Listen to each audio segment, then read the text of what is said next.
Okay. Hi, thanks for joining us today for our first NeoLife Wellness call.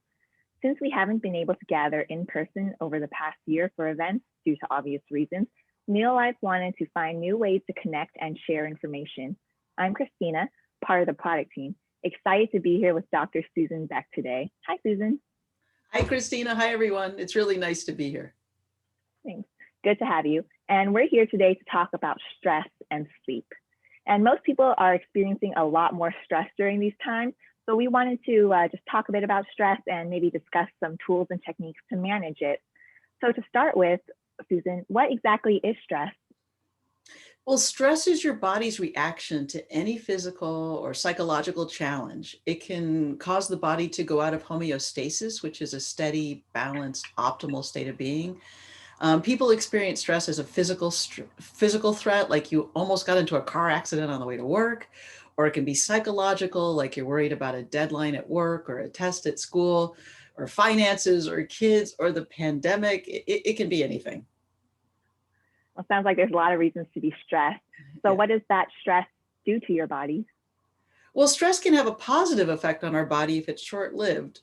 For example, our stress response came from when we were hunter gatherers and we were either about to kill a lion for food, or if we had really bad luck that day, that lion was about to kill us and we needed to run away fast. When we're in this type of life and death situation, our brain tells our adrenal glands to secrete the stress hormones like adrenaline, which increases our heart rate and raises our blood pressure, and cortisol, which sends sugar into our bloodstream for quick energy. So, in practical terms, this means we funnel our blood supply away from our digestive system because we don't need to worry about digesting food in that minute, and into our legs and arms so we can run faster. Our eyes become dilated so we can take in more information. We breathe more quickly and our heart beats faster so we can get oxygen and blood to our muscles. Well, that sounds very useful for running away from a lion. And you mentioned that those effects are positive short term. But I think it's safe to say that most of the stress we experience nowadays isn't a matter of life or death. And, we feel stressed for longer. So what happens to that long-term chronic stress for us? Yeah, good question. In our hunter gatherer days, when the danger was over and if we were not eaten, then we would recover quickly and return back to homeostasis. But in our modern world, as we all know, if we're constantly worrying or we're constantly in a stressful situation, then our body thinks we're still in a life or death situation, which means we're continually secreting stress hormones. And the side effects of having a steady supply of these hormones in our system can be quite damaging. Oh, really? What are some of these side effects long-term? Well, chronic stress can cause our DNA to age faster. It can cause chronic inflammation, which then leads to chronic illnesses. It causes the shrinking of the hippocampus in our brain, which is critical for memory and learning.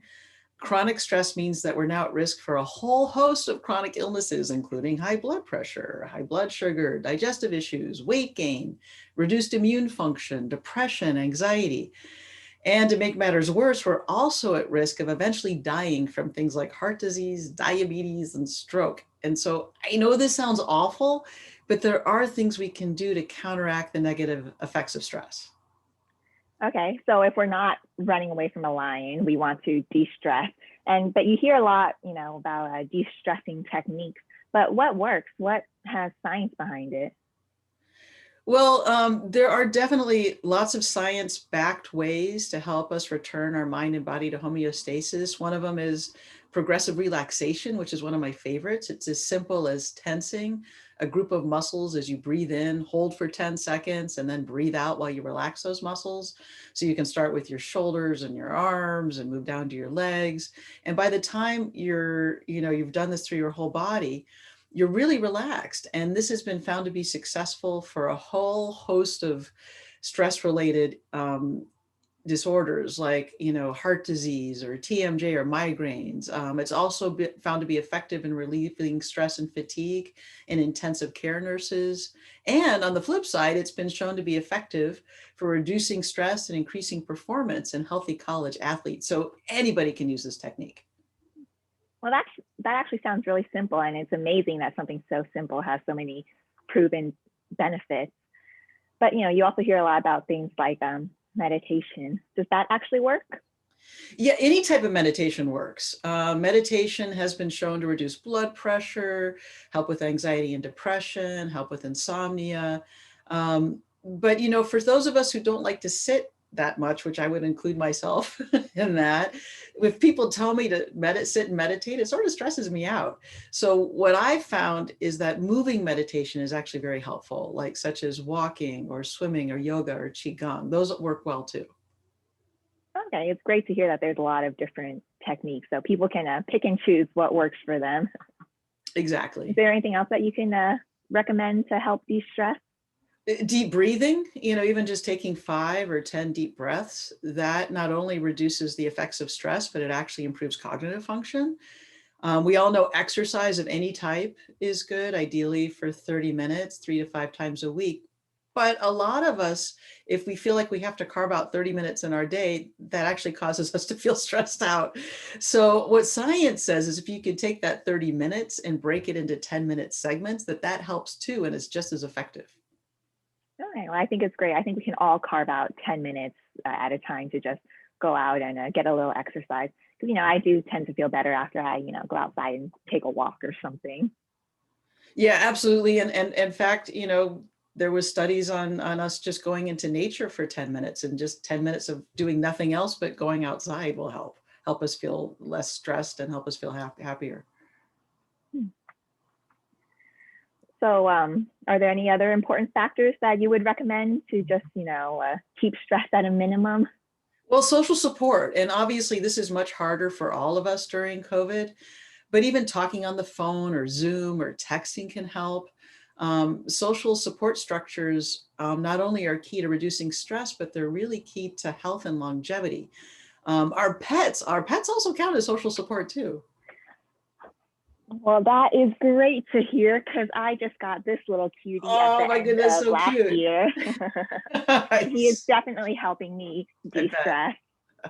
I But yes, bet. it's certainly harder to get, our normal social support during these times. It's good to hear that, Zoom calls and stuff is a valid way to connect. And I definitely feel better after a long day when I, talk to my friends and we can just have a good laugh or something. Yes, and laughter also another thing that's been scientifically proven to help with depression and anxiety and sleep and that kind of thing. Laughter's great. I'm glad there's a scientifically valid reason for me to sit and watch sitcoms after work. Exactly.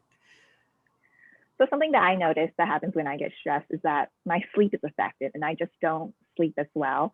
And so the next day after I don't sleep well, I'm even more tired. And that in turn just makes me feel more stressed. So it feels kind of like a vicious cycle. So, what's the link between stress and sleep? Well, anything that we do to help us achieve homeostasis and combat the effects of chronic stress will also help us to get a good night's sleep. So in addition to using some of the techniques we just talked about, the best way to get a good night's sleep is to help regulate our circadian rhythm by making sure we're exposed to natural sunlight during the day and to complete darkness at night. So making sure we get enough sunlight during the day helps us make more of the sleep hormone melatonin at night. And sunlight also increases our vitamin D levels. When our vitamin D levels are low, we're at greater risk of sleep disorders. And at night, we really do make sure that we need to sleep in total darkness, because any exposure to light at all during those hours will cause our melatonin production to shut off completely. Okay, so no phones when you wake up in the middle of the night. No phones. And earlier you mentioned vitamin D as an important factor in sleep. But I think with it being winter now and lockdown orders, a lot of us aren't getting as much exposure as we normally do. So does supplementing with vitamin D also have a beneficial effect? Yeah, that's a great question. As we talked about, earlier, if we don't get enough vitamin D, then we're at more risk of sleep disorders. But if we have enough vitamin D in our system, it can help with sleep quality and duration. Plus, vitamin D also helps with overall mood support. It's estimated that about 50% of the population, this is the global population, has a vitamin D insufficiency. So really all of us should be taking vitamin D. And vegan D is a great option for that NeoLife offers. Absolutely. Something else I know that's in our arsenal to maybe help with sleep is the herbal rest and relax. So can you tell us a little bit about that?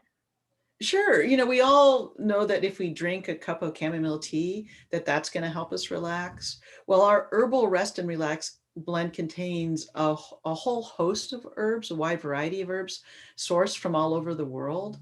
And these herbs have traditionally been used to support gentle calming for the mind and body. They can help relieve nervous tension, and they can even help with occasional sleeplessness. A good tool to try if you're having trouble sleeping, maybe. Yeah. So it's good to have all those tools to help us sleep.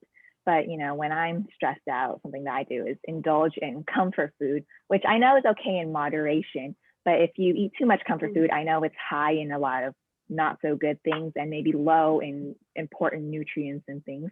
So, what are some nutrients of concern that affect stress? You know, we're all eating a lot more comfort food these days. And, comfort food just usually has more carbohydrates and sugar and salt in it.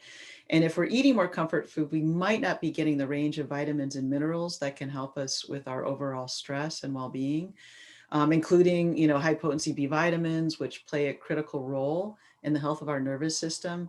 So it helps just to take a multivitamin would be really helpful, or our stress pack. Our stress pack provides that range of vitamins and minerals that help with stress. Yeah. And a super B is another great option with, all of the B vitamins, isn't it? Absolutely. Yeah.